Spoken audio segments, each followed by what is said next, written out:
প্রকৃতিপ্রেমিক কবি জীবনানন্দ দাশের রূপসী বাংলা কাব্যগ্রন্থ থেকে নেওয়া একটি কবিতা। দূর পৃথিবীর গন্ধে।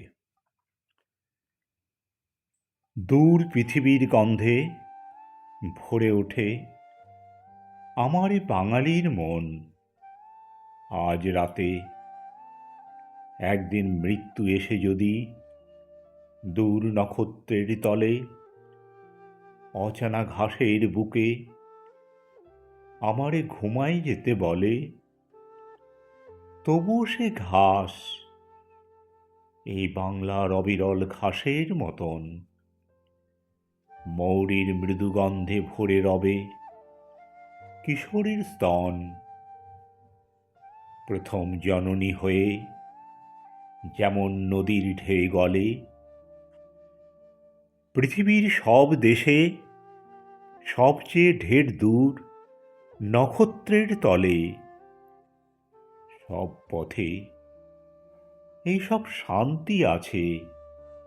ঘাস, চোখ, সাদা হাত, স্তন। কোথাও আসিবে মৃত্যু, কোথাও সবুজ মৃদু ঘাস আমারে রাখিবে ঢেকে।